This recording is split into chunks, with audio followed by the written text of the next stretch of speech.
Bonsoir à tous et à toutes. Aujourd'hui, c'est vrai, on va se pencher un tout petit peu sur le chapitre 7 de l'Évangile selon le spiritisme, les bienheureux, les pauvres d'esprit, et surtout sur les mystères cachés aux sages et aux prudents. C'est un des sous-chapitres de ce point-là. Et ça, c'est l'image que tu as créée pour le Facebook. Et avant de commencer à parler sur le chapitre d'aujourd'hui, j'ai décidé de quand même parler un tout petit peu du début de ce chapitre. Bienheureux les pauvres d'esprit. Et Jésus, à Saint Matthieu, chapitre 5 et verset 3, il nous dit « Bienheureux les pauvres d'esprit, parce que le royaume des cieux est à eux. » Et on a déjà étudié ces points-là. Et ce que Jésus nous dit, c'est que les pauvres d'esprit, ce sont les humbles et les humides. Alors, et là, je vais lire un tout petit peu de Religion des esprits, un chapitre qui s'intitule « Jésus et l'humilité ». Il fait partie de la réunion publique du 9 mars 1959 sur la question 937 du Livre des Esprits. À l'étude de l'humilité, nous voyons comment se comportait Jésus à l'exercice de cette sublime vertu. Le fait est qu'à l'époque à laquelle devait surgir dans le monde le message de la bonne nouvelle, il aurait pu rester dans la gloire céleste et se faire représenter parmi les hommes par des messagers angéliques, mais il préféra descendre en personne sur la terre et vivre ses vicissitudes. Sans aucun doute, il avait suffisamment de pouvoir pour faire annuler le jugement d'Hérode, qui ordonnait que fût coupées les têtes des nouveau-nés de sa condition, afin de se débarrasser de sa présence. Cependant, il préféra s'éloigner prudemment jusqu'à la suspension de cette exigence insensée. Il disposait de vastes ressources pour s'imposer à Jérusalem, aux pieds de docteurs, qui niait sa capacité d'enseigner les nouvelles révélations. Néanmoins, il se retira sans leur en tenir rigueur dans une province lointaine pour servir les hommes rudes qui accueillirent volontiers ses paroles réconfortantes. Il avait suffisamment de vertu pour humilier la fille de Magdala dominée par la force des ténèbres. Pourtant, il tut sa propre grandeur morale pour l'appeler gentiment au réajustement de la vie. Attentif à sa propre dignité, il était juste qu'il envoie ses disciples à la rencontre des souffrants pour les consoler dans leur angoisse et pour soigner leurs plaies. Cependant, il ne renonça pas au privilège de les suivre en personne de toutes parts afin de les soulager pour leur donner de l'espoir, des forces et les soutenir dans leur rénovation. Bien sûr qu'il aurait pu se défaire de Judas. Cet apprenti insensé, malgré tout, il le conserva jusqu'au dernier jour pour la lutte parmi ceux qu'il aimait de plus. D'un simple mot, il aurait pu confondre les juges qu'il rabassait au niveau de Barabbas, l'auteur des crimes qu'il avait confessés. Mais il fit le choix d'étendre la croix de la mort en demandant pardon pour ses propres bourreaux.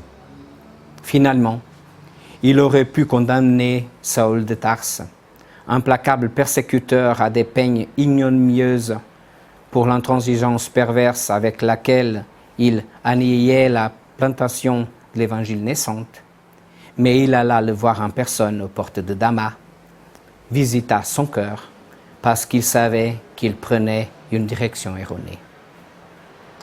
Avec Jésus, nous percevons que l'humilité ne surgit pas toujours de la pauvreté ou de la maladie, qu'ils ne sont très souvent que des leçons régénératrices, mais que le talent céleste est l'attitude de l'âme qui oublie sa lumière pour relever ceux qui se traînent dans les ténèbres et qui cherchent à se sacrifier sur les voies caillouteuses du monde pour que les autres apprennent sans contrainte ni bruit, à trouver le chemin de la bénédiction du ciel. Avec ce petit message d'Emmanuel, c'est un maître à nous donner des messages qui nous touchent au cœur et qui nous aident dans l'avenir, on s'aperçoit à quel point vraiment Jésus, avec toute sa capacité, tout ce pouvoir qu'il avait comme esprit de lumière, de faire ce qu'il faisait en guérissant toutes les personnes qui se trouvaient devant lui. Mais par contre, il était toujours humble. L'humilité, c'était la meilleure de ses vertus. Et il a pu nous montrer qu'est-ce qu'on doit faire dans l'avenir. Et alors, en se penchant sur les mystères cachés aux sages et aux prudents, le chapitre de l'Évangile, il commence à dire « Alors Jésus dit ces paroles. Je vous rends gloire, mon Père, Seigneur du ciel et de la terre, de ce que vous avez caché ces choses aux sages et aux prudents, et vous les avez révélées aux simples et aux petits. » Saint Matthieu, chapitre 9, verset 25. Et tout de suite, Kardec, il nous dit, « Il peut paraître singulier que Jésus rende grâce à Dieu d'avoir révélé ces choses aux simples et aux petits, qui sont les pauvres d'esprit, et de les avoir cachées aux sages et aux prudents. Plus apte en apparence à les comprendre.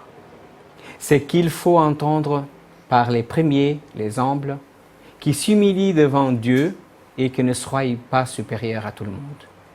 Et par les seconds, les orgueilleux, vendent de leur science mondaine, qui se croient prudents parce qu'ils nient, traitant Dieu d'égal à égal quand il ne le désavoue pas. Car, dans l'Antiquité, sage était synonyme de savant.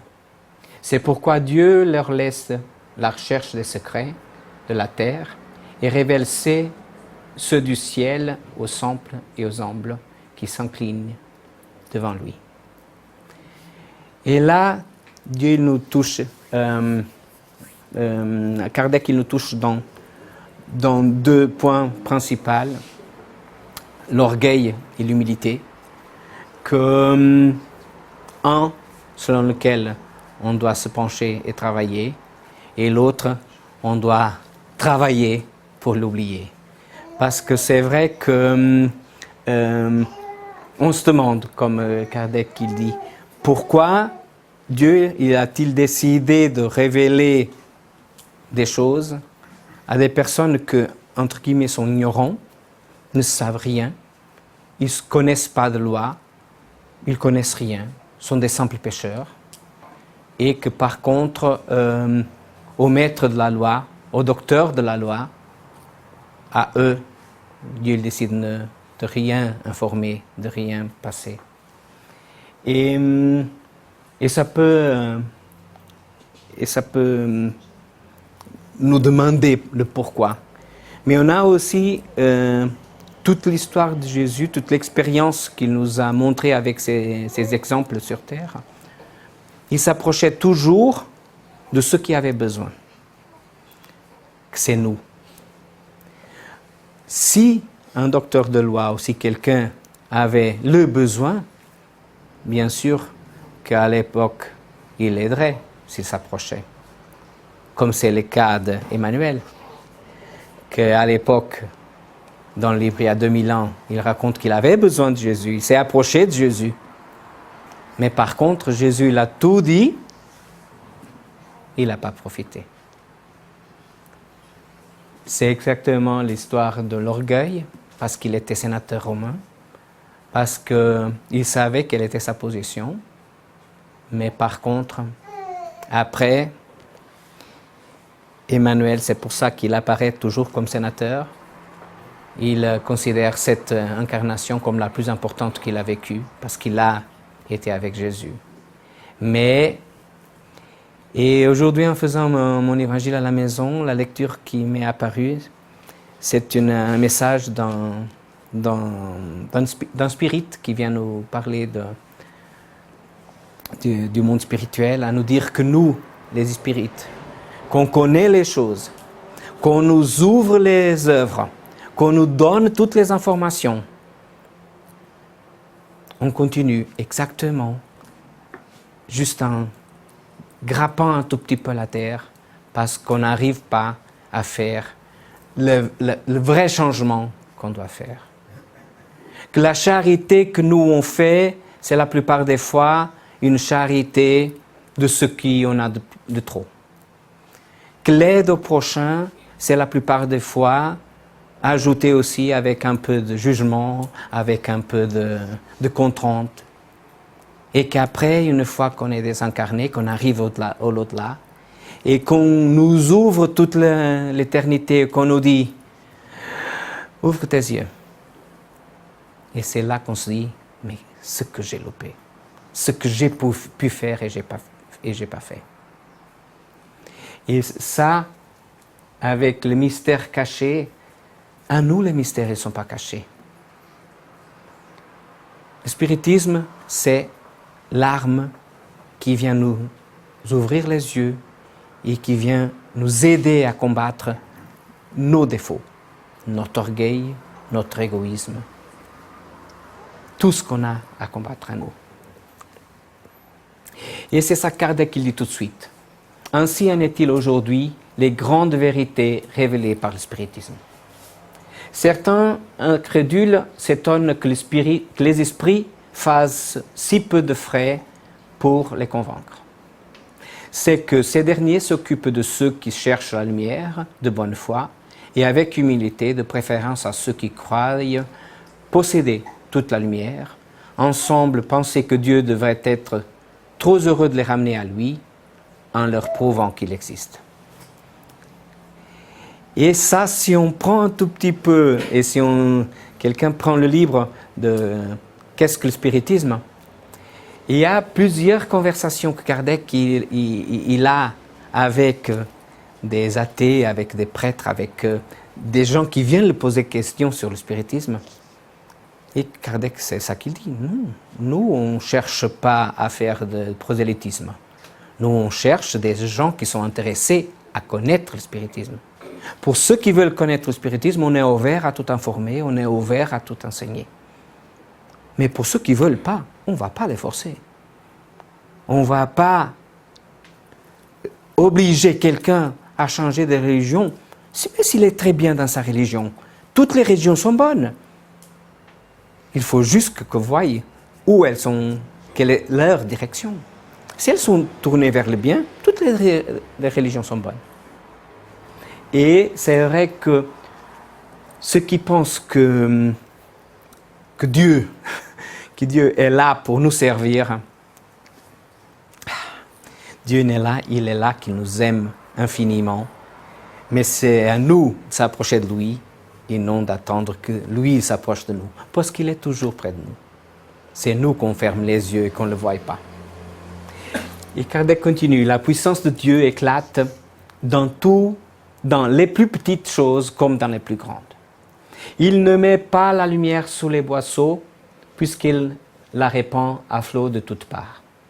Aveugle donc ceux qui ne la voient pas. Dieu ne veut pas leur ouvrir les yeux de force, puisqu'il leur plaît de les tenir fermés. Leur tour viendra, mais il faut auparavant qu'ils sentent les angoisses des ténèbres et reconnaissent Dieu, et non le hasard, dans la main qui frappe leur orgueil.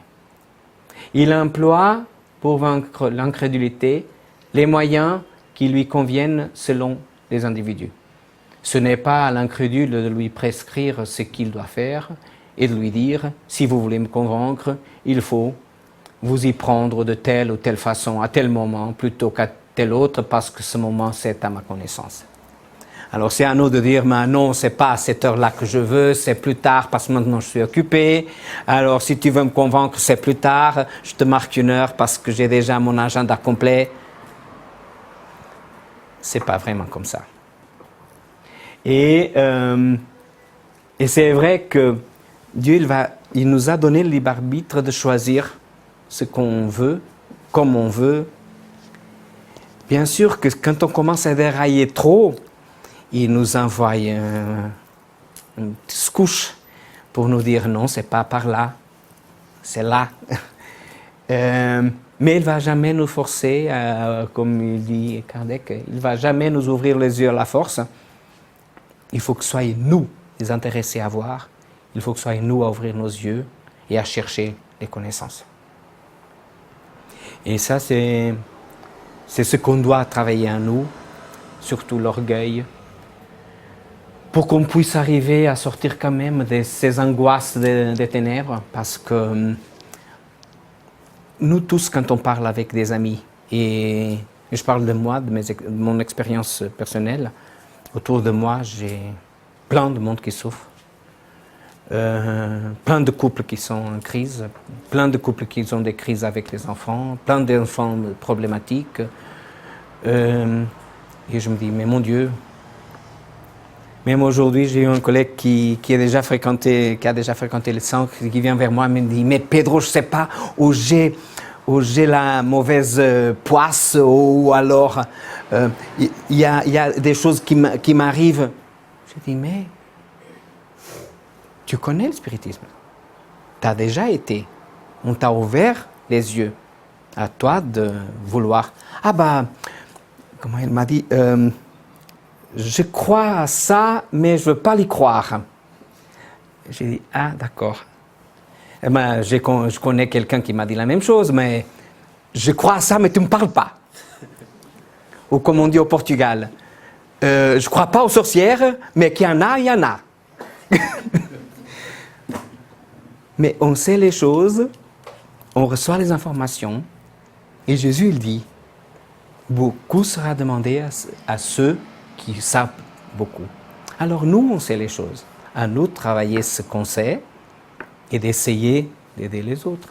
Après, je l'ai dit, mais tu sais, les accidents qu'on a dans la vie, les choses qui se passent avec nous, c'est pas pourquoi j'ai ça, c'est à quoi ça sert, ça. Demande-toi ça d'une autre façon et tu verras que peut-être tu vas résoudre les problèmes. Parce que nous tous, on a des soucis, nous tous, on a des problèmes. Mais bien sûr que comme Kardec qui nous dit, ces angoisses et ténèbres, il faut reconnaître Dieu et non le hasard ou la main qui frappe leur orgueil. Pire, on se sent plus difficile sans nos difficultés. Mieux, on s'éloigne des choses matérielles, plus facilement Dieu nous met la tâche de l'évolution. Que les incrédules ne s'étonnent donc pas si Dieu et les esprits qui sont les agents de ses volontés ne se soumettent pas à leurs exigences.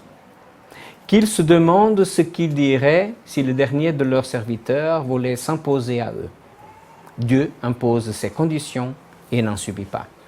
Il écoute avec bonté ceux qui s'adressent à lui avec humilité et non ceux qui se croient plus que lui. Alors il faut juste, même dans nos prières, aujourd'hui aussi dans mon évangile, et j'aime ça, c'est pourquoi je fais l'évangile au foyer toujours avant de venir au centre, il apparaissent toujours les besoins pour parler. Et ce qui disait la lecture d'aujourd'hui, c'est que même dans nos prières, il y a des gens qui prient pour demander, il y a des gens qui prient pour remercier, il y a des gens qui prient pour rien dire. Mais si on est humble et si on parle avec l'humilité et si on ouvre notre cœur, on n'a presque besoin pas de dire trop de choses parce que notre sentiment, il est dans les peu de choses qu'on imite. Et c'est suffisant. Mais bien sûr que ceux qui pensent que Dieu ou les esprits de lumière, qui sont nos anges gardiens aussi, qui viennent pour nous servir, non. On n'a pas autant de mérite pour ça. Dieu pourrait, dira-t-on, ne pourrait-il les frapper personnellement par des signes éclatants en présence desquels l'incrédule ne plus endurci devrait s'incliner? Sans doute, il le pourrait. Mais alors, où serait leur mérite? Et d'ailleurs, à quoi cela servirait-il? N'envoie-t-on pas tous les jours se refuser à l'évidence et même dire « si je voyais, je ne croirais pas parce que je sais que c'est impossible ». S'ils refusent de reconnaître la vérité, c'est que leur esprit n'est pas encore mûr pour la comprendre, ni leur cœur pour la sentir. C'est vrai qu'on se demande, mais alors, Dieu ne pourrait pas, comme disait Chico, sourd d'évangile, qu'on devait le taper avec l'évangile. Mais ce n'était pas taper physiquement, c'était taper un étudiant, en lisant plusieurs fois jusqu'à que l'enseignement rentre. Et là, c'est un peu ça. Est-ce que Dieu ne pourrait pas le faire quelque chose pour le faire avancer? Et ça servirait à quoi? Serait lequel le mérite? Parce que même André Louis, dans tout ce groupe de livres, et qu'il raconte qu'après toutes ces années qu'il a passées dans l'umbral, il raconte qu'ils sont venus en aide au moment que lui, il a pensé en Dieu, que lui, il s'est demandé, mais elle est où cet amour divin de Dieu qui me laisse ici perdu? C'est à nous de faire le nécessaire. Et c'est à tout le monde. Et Dieu le permet que nous soyons en train de tomber, et de retomber, et de retomber, et de retomber. Un jour, on arrivera à se réveiller. Et un jour, on trouvera le chemin. L'orgueil est la tête qui obscurcit leur vue. À quoi sert de présenter la lumière à un aveugle? Il faut donc d'abord guérir la cause du mal. C'est pourquoi le médecin habille, il châtie premièrement l'orgueil. Il n'abandonne donc pas ses enfants perdus. Il sait que tôt ou tard, leurs yeux s'ouvriront, mais il veut que ce soit de leur propre volonté.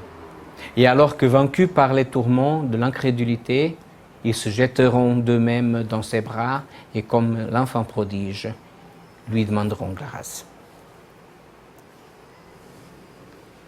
Parce que Dieu nous connaît mieux que nous-mêmes. Bien comme les esprits, comme je dis la plupart des fois. Nos esprits qui nous suivent jour et nuit, ils nous connaissent bien mieux que nous-mêmes. Parce qu'ils nous connaissent jour et nuit, nous, on nous connaissons seulement le jour. La plupart des fois, on ne sait pas qu'est-ce qu'on fait la nuit. Mais eux, ils nous accompagnent tout le temps. Et Dieu, ils nous connaissent aussi.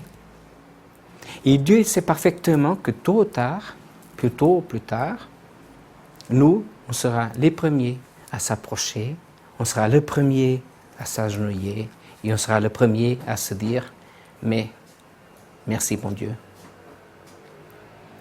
Et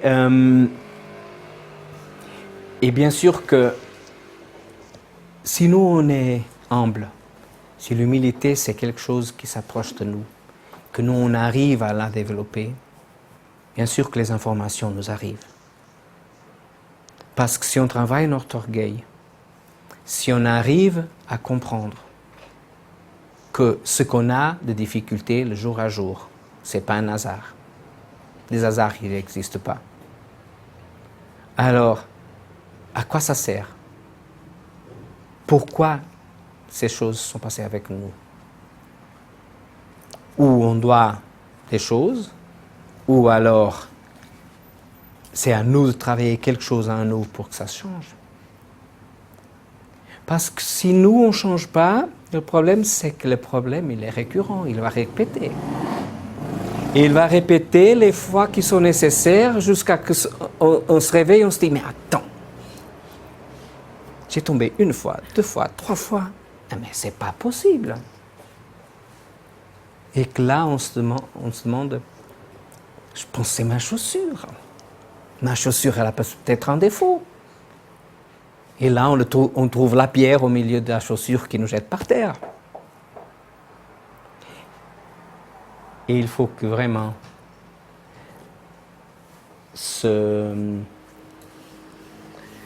s'admet comme des enfants perdus, que tôt ou tard, les yeux s'ouvriront.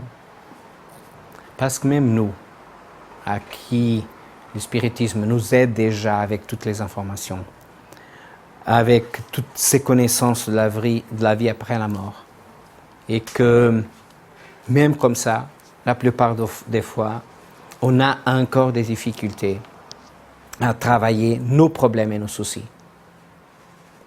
Et le jour à jour, comme William il disait il y a 2 ans, peut-être, en arrière, qui disait, mais mon Dieu, il y a autant de choses à changer, non, je ne vais pas, j'arriverai jamais. Il faut changer une à la fois. On a tous autant de choses à changer. Parce que notre vie, elle n'est pas facile. On a plein de choses qui en est encore très incrustées à nous d'autres vies. Notre instinct de survie, il est toujours avec nous. Si on nous touche dans un point où notre vie elle est en danger, on ne va pas faire comme les martyrs du temps du Christ qui allaient pour se faire tuer en dizaines et en centaines, quand Saül de Tarse les persécutait. Parce que nous, on n'arrive pas encore à faire ça. Mais petit à petit, on arrive à travailler nos petites choses et à se travailler petit à petit.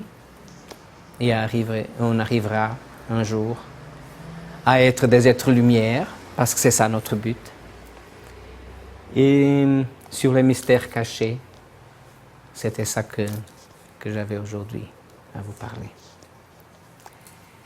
C'est presque l'heure, on va fermer nos yeux pour faire notre prière. Merci Jésus, toi, bon Maître, avec tous les exemples que tu nous as donnés, que tu nous as aidés avec ton expérience, on te remercie. On remercie l'amour que toi et toute la spiritualité et notre Père grand Dieu nous dévouent à chacun de nous, en nous donnant des milliers d'opportunités pour évoluer, en nous donnant toujours une deuxième chance, une troisième pour évoluer. Et après tout ça qu'on a, la seule chose qu'on peut faire, c'est de prier pour ceux qui souffrent bien plus que nous, pour ceux qui ne voient pas encore ta lumière, pour ceux qui tuent, pour ceux qui se suicident, pour ceux qui dirigent des grandes entreprises ou des grands pays et qui n'arrivent à penser qu'aux intérêts financiers,